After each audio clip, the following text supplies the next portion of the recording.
dawn of September 1st, 1939 began the greatest conflict in human history. The conflict that will forever shape history, the course of history itself, and lead to death and destruction across the globe.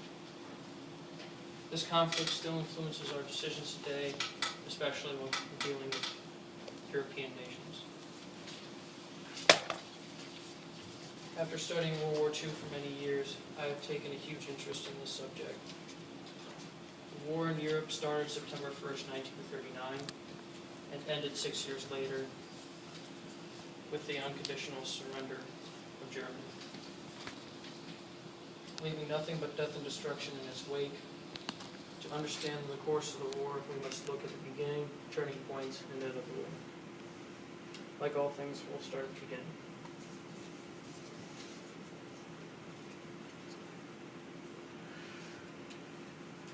In 1939, the German army was like a cat ready to pounce, and in September of that year, they did just that on their neighbor Poland. The Germans attacked using their new, untested tactic, the Blitzkrieg, or lightning war, which used the combination of tanks and mechanized infantry to punch holes in the enemy line and to encircle them.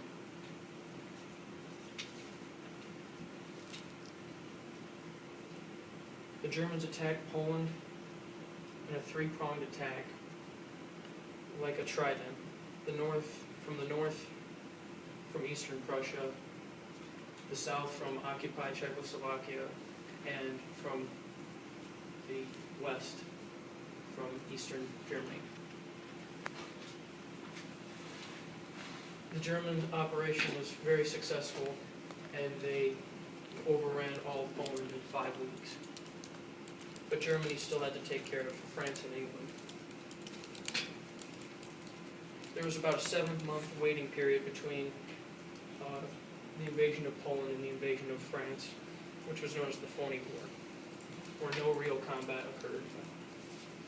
But on May 10th of 1940, the silence was broken with an event that shocked, staggered, and stunned the world when Germany invaded France, Holland, and Belgium. Germany attacked with full force and overran France in just 42 days, inflicting over 2 million Allied casualties while only sustaining roughly 150,000 casualties.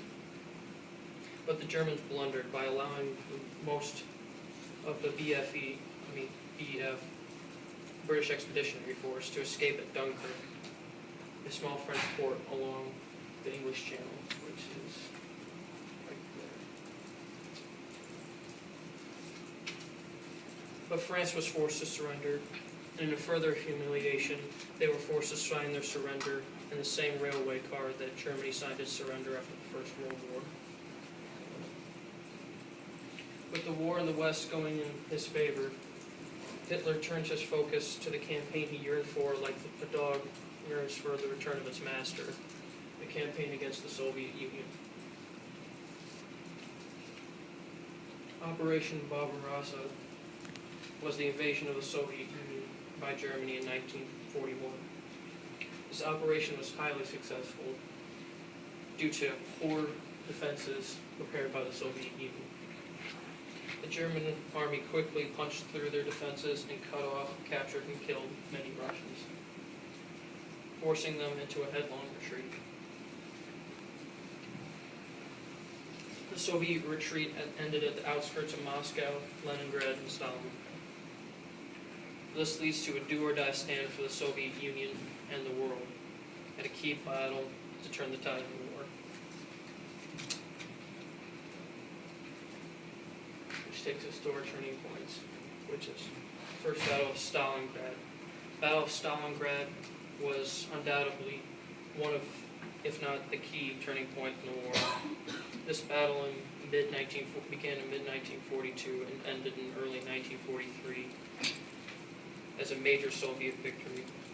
This battle was one of the bloodiest, if not the most, in the history of mankind, with a combined 3 million military and civilian casualties from both sides. But before Stalingrad even began, there was another key turning point in the West, one that Germany gave the Allies.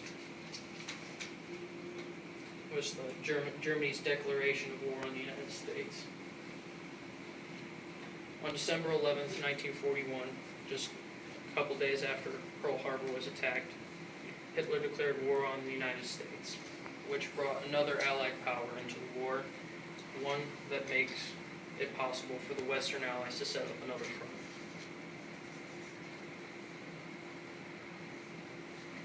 And that takes us to the end of the war. In the beginning of the war, Germany and Italy had been fighting Great Britain for the control of North Africa and the Mediterranean. But when the United States landed in Morocco and Algeria, it forced the Germans to retreat out of North Africa. A few months later, the Allies landed in Sicily in Operation Husky to use that as a launching off point for the invasion of Italy. After Sicily fell, the Allies landed in Salerno in September of 1943 and fought their way north for the rest of the war. On the Eastern Front, the Russians were preparing to take the initiative. After the successful defense of Moscow and Stalingrad, the Russians were on the offensive, driving Germany back. From 1943 to 1945, they drove Germany all the way back out of the Soviet Union and were preparing to invade Germany itself from the east. To help Russia, the Western Allies are going to attempt to set up another front, which leads to the Allied invasion of France. The landing at Normandy occurred on June 6, 1944, as one of the largest amphibious landings in the history of the world. The landing also created a third front to put the pressure on Germany. After the landings, the Allies made a dash across France in a couple of months and were on Germany's doorstep by December 1944.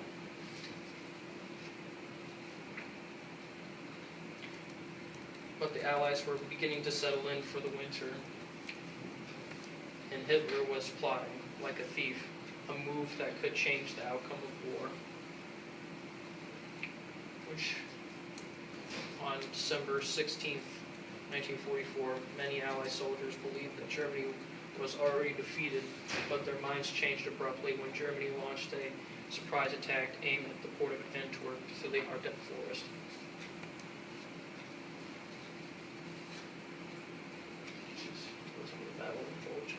Germany threw 13 divisions into an assault, but the Allies contained and broke up the German attack and forced them back into Germany. Germany never conducted another major offensive after that and concentrated on defending Germany. After the Battle of the Bulge, Germany only fought on for 5 more months and ultimately surrendered on May 8, 1945. After 6 years of war, Europe was finally at peace.